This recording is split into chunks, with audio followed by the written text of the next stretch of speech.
দেশে বিদ্যুৎ খাতের সবচেয়ে ভয়াবহ অবস্থা ছিল ২০০১ থেকে ২০০৬ পর্যন্ত। তখন প্রতিদিন গড়ে ৮ থেকে ১০ ঘণ্টা লোডশেডিং এর কবলে মানুষের জীবন ছিল অসহনীয়। ২ দশক পর এসে দেশের অনেক জায়গায় এখন একই অবস্থা। আশ্চর্যের ব্যাপার হলো সে সময় দেশের রাষ্ট্র ক্ষমতায় বিএনপি, এখনও দেশের রাষ্ট্র ক্ষমতায় বিএনপি। তবে তখন অভিযোগ ছিল দুর্নীতির, এখন অভিযোগ জ্বালানি খাতের বিশৃঙ্খলার। ২০০১ থেকে ২০০৬ মেয়াদে বিএনপি জামায়াত জোট শাসনামল অনেকগুলো কারণে সমালোচিত ছিল। এর মধ্যে বিদ্যুৎ ও জ্বালানি খাতকে সবচেয়ে দুর্নীতিগ্রস্ত বলা হয়। তৎকালীন বিদ্যুৎ প্রতিমন্ত্রী ইকবাল হাসান মাহমুদ টুকু ও তৎকালীন প্রধানমন্ত্রী খালেদা জিয়ার জ্বালানি উপদেষ্টা মাহমুদুর রহমানের দিকেও অনিয়মের অভিযোগ উঠেছিল। সে সময় সরকার ক্রমাগত চাহিদা বৃদ্ধির সঙ্গে পাল্লা দিয়ে বিদ্যুৎ উৎপাদনের সক্ষমতা অর্জন করতে পারেনি। এতে দেশব্যাপী লোডশেডিং দুর্বিষহ পরিস্থিতির সৃষ্টি করে। পোশাক খাত সহ শিল্প কারখানার উৎপাদন ব্যাপকভাবে ক্ষতিগ্রস্ত হয়। বিদ্যুৎ সংকটের সবচেয়ে বড় ভুক্তভোগী হয়েছিল বাংলাদেশের শিল্প খাত, বিশেষ করে তৈরি পোশাক শিল্প।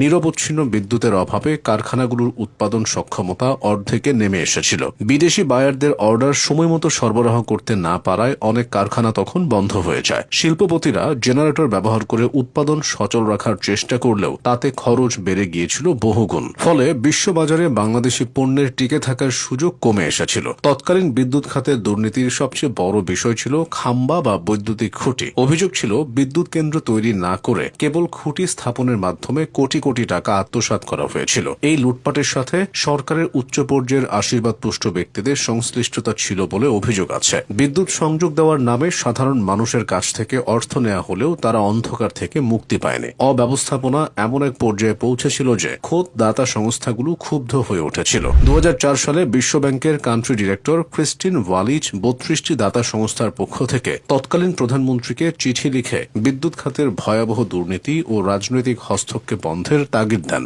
এই খাতের দুর্নীতির পেছনে তৎকালীন বিদ্যুৎ প্রতিমন্ত্রী ইকবাল হাসান মাহমুদ টুকু এবং খালেদা জিয়ার জ্বালানি উপদেষ্টা মাহমুদুর রহমানের নাম উঠে এসেছিল।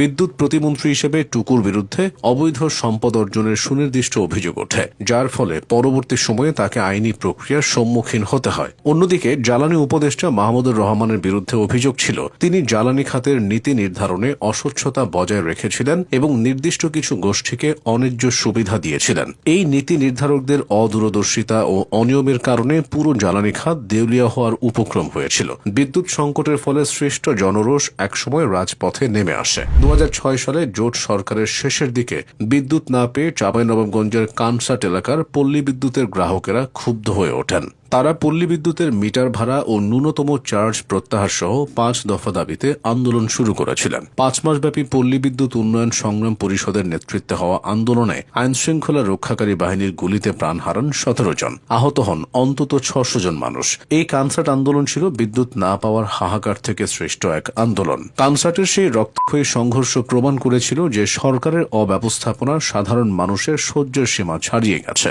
সব মিলিয়ে ২০০১ থেকে ৬ সালের বিদ্যুৎ খাত ছিল দুর্নীতি আর অব্যবস্থাপনার এক চাক্ষুষ দলিল। খাম্বা বাণিজ্য, দাতা সংস্থাগুলোর সতর্কবার্তা এবং সাধারণ মানুষের রক্ত, সব মিলিয়ে এটি ছিল এক বিভীষিকাময় সময়। অবশ্য সেই সময়কার ব্যর্থতা কাটিয়ে পরে বাংলাদেশ ঘুরে দাঁড়িয়েছিল অনেকটাই। ২০০৯ থেকে ২০২৪ পর্যন্ত আওয়ামী লীগের সময় নানা অনিয়মের অভিযোগ থাকলেও বিদ্যুৎ উৎপাদন ও বিপণনে ব্যাপক উন্নতি হয়েছিল।